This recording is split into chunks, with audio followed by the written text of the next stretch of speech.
si vous n'avez pas du tout une âme d'inspecteur et que vous ne manquez pas de courage, voici un autre métier d'avenir. Ingénieur. Selon les dernières études, il en manque en Belgique. Les entreprises en recherchent activement, parfois même acceptent de les former sur le tas. Et si vous êtes femme, eh bien vous serez vraiment la perle rare, car le secteur est désespérément déséquilibré.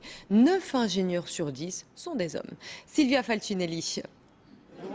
Printemps des sciences à l'ULB. Les étudiants de Polytechnique présentent ici leurs expériences et inventions aux jeunes du secondaire. Seule fille parmi ces futurs ingénieurs, Laura Hermans. Je voulais vraiment faire médecine avant, mais quand j'ai un peu regardé tout ce qu'il y avait dans le domaine, c'est surtout la partie ingénieur les prothèses, la recherche dans les médicaments et tout qui m'a intéressée.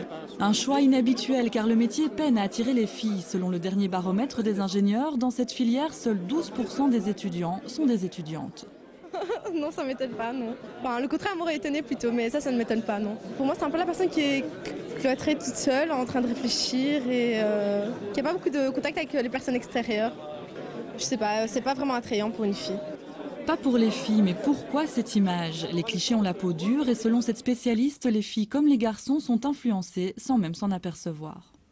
C'est toute une éducation faite de jouer pour les filles, faite de jouer pour les garçons, faite de petits commentaires qui tentent de remettre chacun sur les rails des normes de genre et qui fait que les filles deviennent petit à petit spécialisées en tout ce qui concerne ce qu'on appelle le domaine du care, donc la prise en charge des autres, l'enseignement, le service, le soin. Et l'ingénieur n'est pas ni enseignement, ni soin, ni service. Et puis le métier est méconnu. Non, ingénieur ne rime pas forcément avec construction. Dominique Corbizier peut en témoigner, elle qui a lancé le traitement des eaux à la station polaire Reine-Élisabeth en Antarctique. Aujourd'hui, à 36 ans, la jeune femme est à la tête d'une équipe spécialisée dans la combustion au sein des centrales électriques.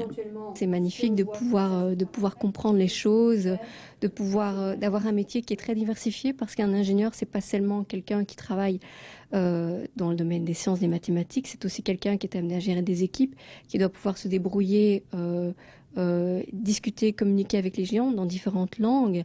Et donc c'est vraiment très très diversifié au niveau des activités qu'on est amené à faire. 5000 postes d'ingénieurs restent vacants en Belgique. Attirer les femmes dans le métier, c'est donc aussi un enjeu économique.